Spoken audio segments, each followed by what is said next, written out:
Hi. Welcome to the Classic Storytellers podcast. Please subscribe to our channel and we'll be bringing you classic stories every week. I'm Danny, your AI host from Aicast. Let's continue with a study in Scarlet.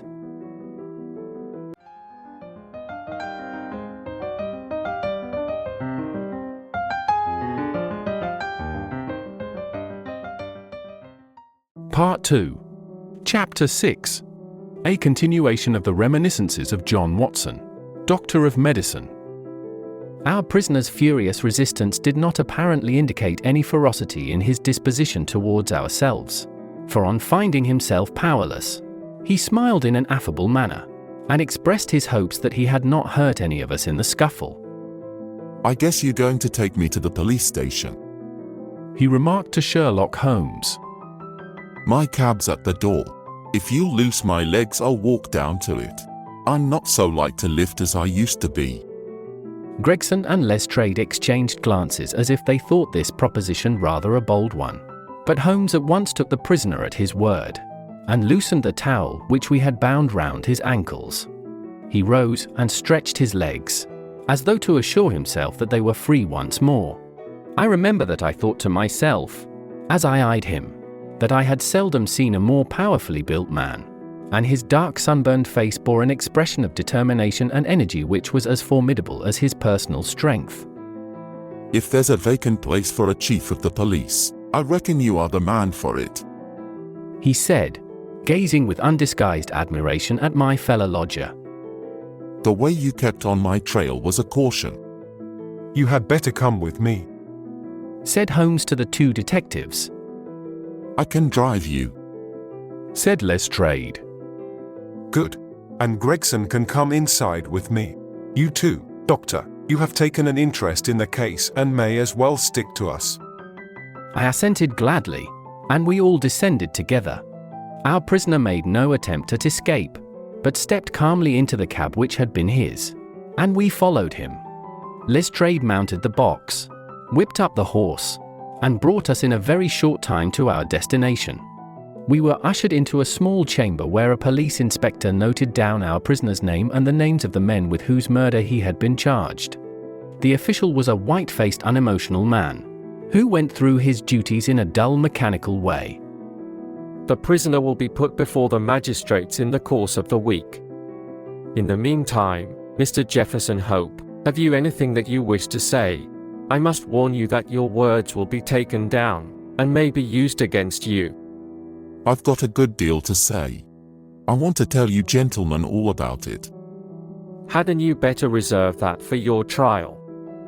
asked the inspector. "I may never be tried. You needn't look startled. It isn't suicide I am thinking of. Are you a doctor?" He turned his fierce dark eyes upon me as he asked this last question. "Yes, I am," "Then put your hand here," he said, with a smile, motioning with his manacled wrists towards his chest. I did so, and became at once conscious of an extraordinary throbbing and commotion which was going on inside. The walls of his chest seemed to thrill and quiver as a frail building would do inside when some powerful engine was at work. In the silence of the room I could hear a dull humming and buzzing noise which proceeded from the same source. "Why? You have an aortic aneurysm." "That's what they call it. I went to a doctor last week about it, and he told me that it is bound to burst before many days passed. It has been getting worse for years. I got it from overexposure and underfeeding among the Salt Lake Mountains. I've done my work now, and I don't care how soon I go, but I should like to leave some account of the business behind me. I don't want to be remembered as a common cutthroat." The inspector and the two detectives had a hurried discussion as to the advisability of allowing him to tell his story. "Do you consider, Doctor, that there is immediate danger?" "Most certainly there is." "In that case it is clearly our duty, in the interests of justice, to take his statement," said the inspector. "You are at liberty, sir, to give your account, which I again warn you will be taken down." "I'll sit down, with your leave," the prisoner said, suiting the action to the word. This aneurysm of mine makes me easily tired, and the tussle we had half an hour ago has not mended matters. I'm on the brink of the grave, and I am not likely to lie to you. Every word I say is the absolute truth, and how you use it is a matter of no consequence to me." With these words, Jefferson Hope leaned back in his chair and began the following remarkable statement. He spoke in a calm and methodical manner, as though the events which he narrated were commonplace enough.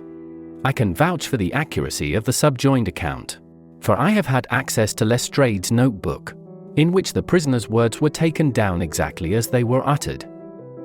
It don't much matter to you why I hated these men. It's enough that they were guilty of the death of two human beings, a father and a daughter, and that they had, therefore, forfeited their own lives. After the lapse of time that has passed since their crime, it was impossible for me to secure a conviction against them in any court. I knew of their guilt though, and I determined that I should be judge, jury, and executioner all rolled into one. You'd have done the same, if you have any manhood in you, if you had been in my place. That girl that I spoke of was to have married me 20 years ago. She was forced into marrying that same Drebber, and broke her heart over it. I took the marriage ring from her dead finger, and I vowed that his dying eyes should rest upon that very ring, and that his last thoughts should be of the crime for which he was punished. I have carried it about with me, and have followed him and his accomplice over 2 continents until I caught them. They thought to tire me out, but they could not do it. If I die tomorrow, as is likely enough, I die knowing that my work in this world is done, and well done. They have perished, and by my hand. There is nothing left for me to hope for, or to desire. They were rich and I was poor, so that it was no easy matter for me to follow them.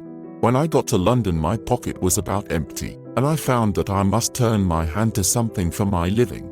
Driving and riding are as natural to me as walking, so I applied at a cab owner's office, and soon got employment. I was to bring a certain sum a week to the owner, and whatever was over that I might keep for myself. There was seldom much over, but I managed to scrape along somehow. The hardest job was to learn my way about, for I reckon that of all the mazes that ever were contrived, this city is the most confusing. I had a map beside me though, and when once I had spotted the principal hotels and stations, I got on pretty well. It was some time before I found out where my 2 gentlemen were living, but I inquired and inquired until at last I dropped across them. They were at a boarding house at Camberwell, over on the other side of the river. When once I found them out, I knew that I had them at my mercy. I had grown my beard, and there was no chance of their recognizing me. I would dog them and follow them until I saw my opportunity. One was determined that they should not escape me again. They were very near doing it for all that. Go where they would about London, I was always at their heels. Sometimes I followed them on my cab, and sometimes on foot, but the former was the best, for then they could not get away from me. It was only early in the morning or late at night that I could earn anything, so that I began to get behindhand with my employer. I did not mind that, however, as long as I could lay my hand upon the men I wanted. They were very cunning, though. They must have thought that there was some chance of their being followed, for they would never go out alone, and never after nightfall. During 2 weeks I drove behind them every day, and never once saw them separate. Drebber himself was drunk half the time, but Stangerson was not to be caught napping. I watched them late and early, but never saw the ghost of a chance. But I was not discouraged, for something told me that the hour had almost come. My only fear was that this thing in my chest might burst a little too soon and leave my work undone. At last, one evening I was driving up and down Torquay Terrace, as the street was called in which they boarded, when I saw a cab drive up to their door. Presently some luggage was brought out, and after a time Drebber and Stangerson followed it, and drove off. I whipped up my horse and kept within sight of them, feeling very ill at ease, for I feared that they were going to shift their quarters. At Euston Station they got out, and I left a boy to hold my horse, and followed them on to the platform. I heard them ask for the Liverpool train, and the guard answered that one had just gone and there would not be another for some hours. Stangerson seemed to be put out at that, but Drebber was rather pleased than otherwise. I got so close to them in the bustle that I could hear every word that passed between them. Drebber said that he had a little business of his own to do, and that if the other would wait for him he would soon rejoin him. His companion remonstrated with him, and reminded him that they had resolved to stick together. Drebber answered that the matter was a delicate one, and that he must go alone. I could not catch what Stangerson said to that, but the other burst out swearing, and reminded him that he was nothing more than his paid servant, and that he must not presume to dictate to him. On that the secretary gave it up as a bad job, and simply bargained with him that if he missed the last train he should rejoin him at Halliday's private hotel, to which Drebber answered that he would be back on the platform before 11, and made his way out of the station. The moment for which I had waited so long had at last come. I had my enemies within my power. Together they could protect each other, but singly they were at my mercy. I did not act, however, with undue precipitation. My plans were already formed. There is no satisfaction in vengeance unless the offender has time to realize who it is that strikes him, and why retribution has come upon him. I had my plans arranged by which I should have the opportunity of making the man who had wronged me understand that his old sin had found him out. It chanced that some days before a gentleman who had been engaged in looking over some houses in the Brixton Road had dropped the key of one of them in my carriage. It was claimed that same evening, and returned, but in the interval I had taken a moulding of it, and had a duplicate constructed. By means of this I had access to at least one spot in this great city where I could rely upon being free from interruption. How to get Drebber to that house was the difficult problem which I had now to solve. He walked down the road and went into one or two liquor shops, staying for nearly half an hour in the last of them. When he came out he staggered in his walk, and was evidently pretty well on. There was a hansom just in front of me, and he hailed it. I followed it so close that the nose of my horse was within a yard of his driver the whole way.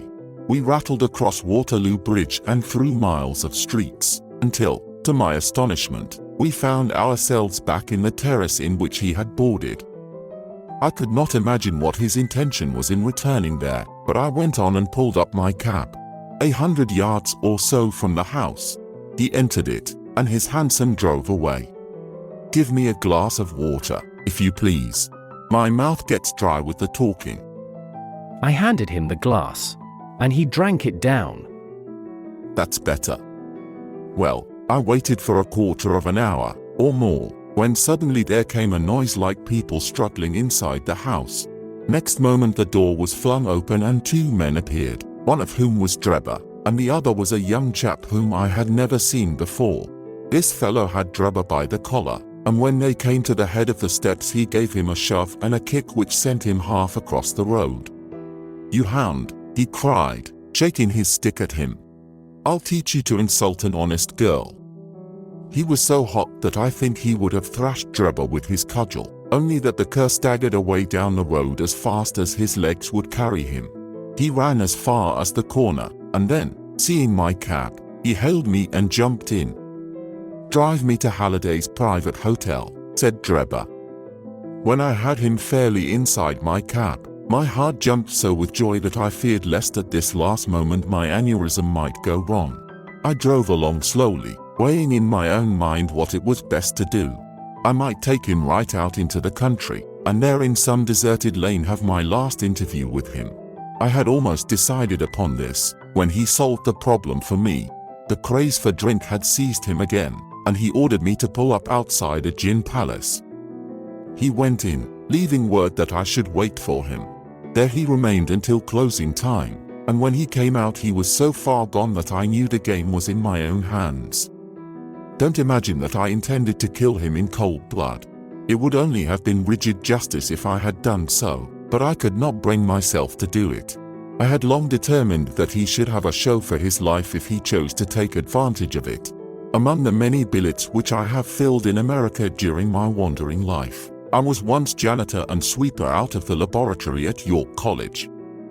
One day the professor was lecturing on poisons, and he showed his students some alkaloid, as he called it, which he had extracted from some South American arrow poison, and which was so powerful that the least grain meant instant death. I spotted the bottle in which this preparation was kept, and when they were all gone, I helped myself to a little of it. I was a fairly good dispenser, so I worked this alkaloid into small, soluble pills, and each pill I put in a box with a similar pill made without the poison. I determined at the time that when I had my chance, my gentlemen should each have a draw out of one of these boxes, while I ate the pill that remained.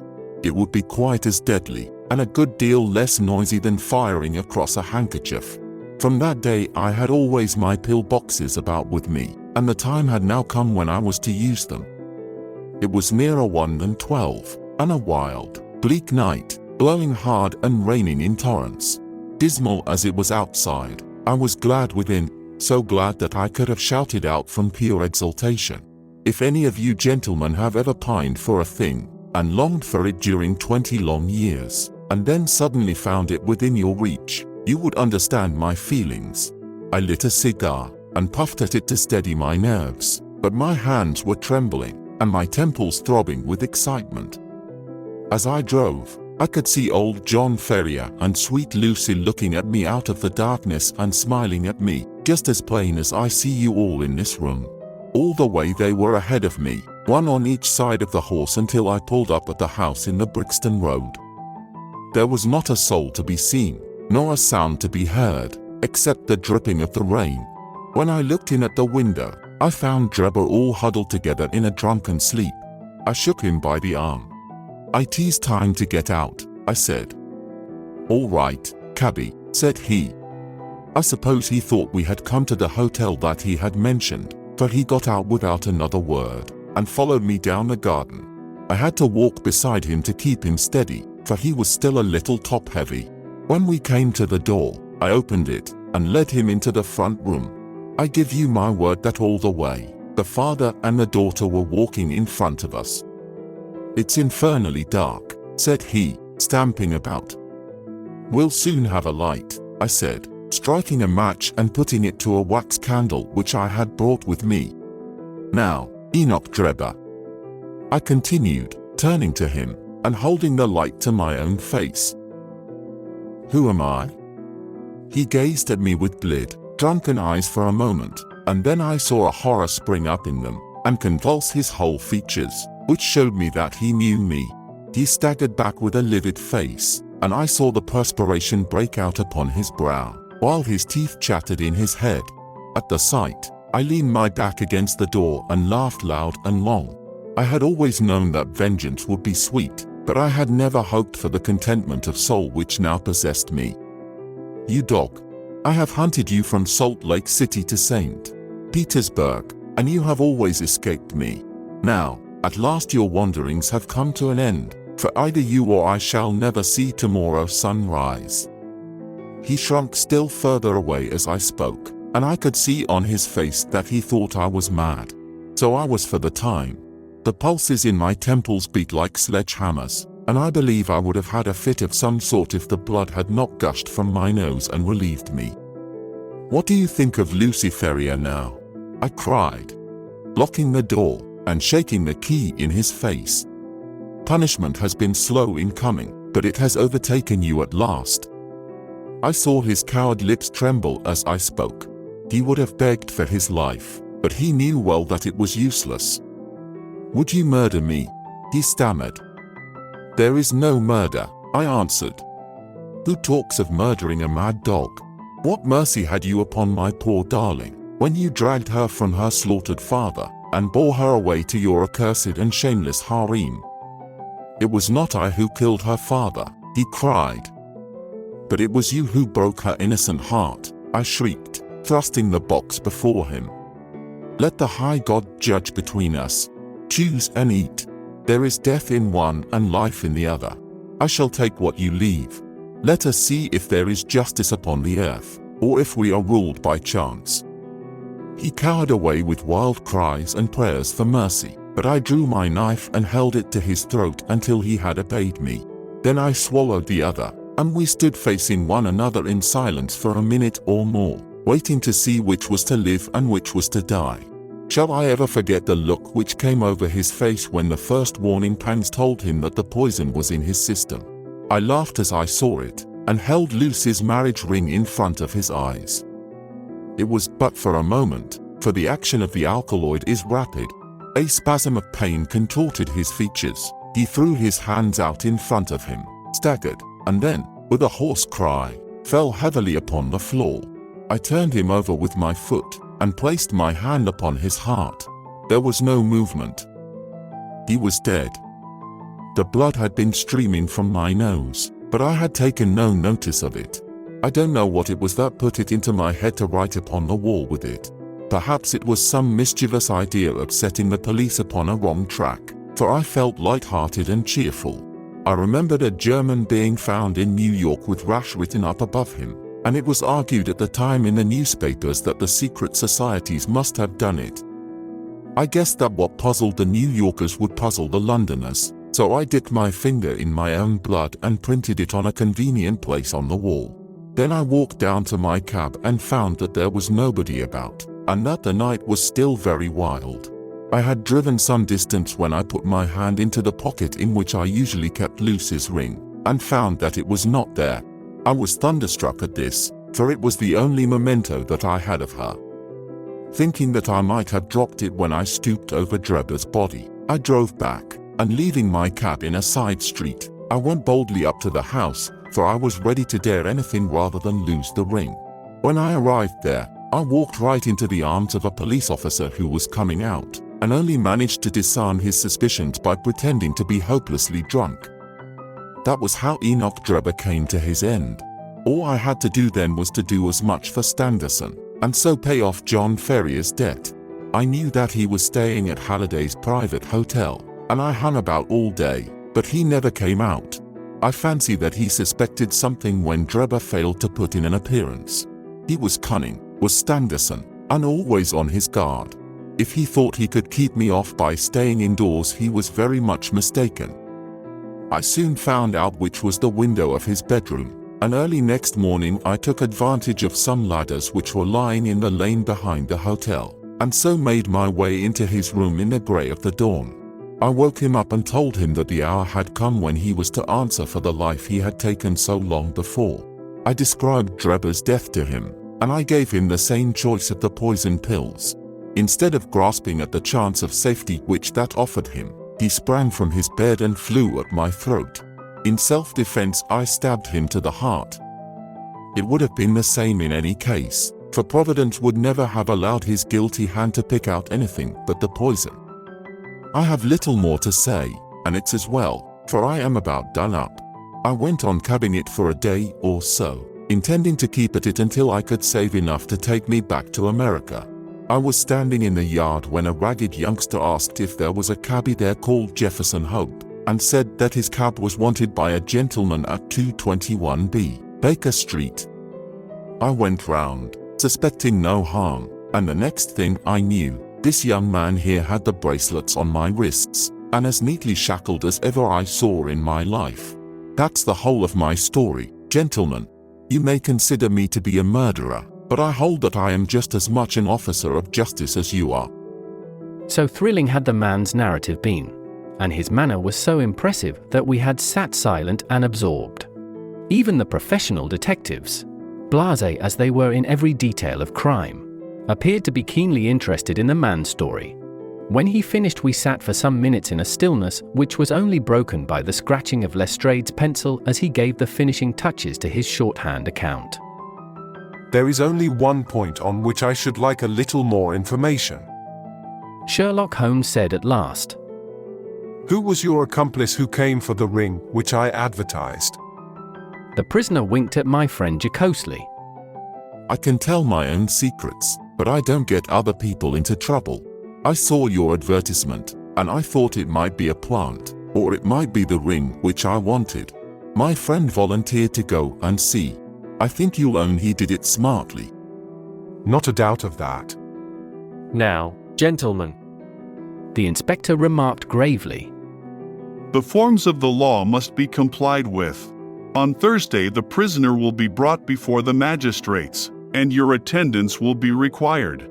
Until then, I will be responsible for him. He rang the bell as he spoke, and Jefferson Hope was led off by a couple of warders, while my friend and I made our way out of the station and took a cab back to Baker Street.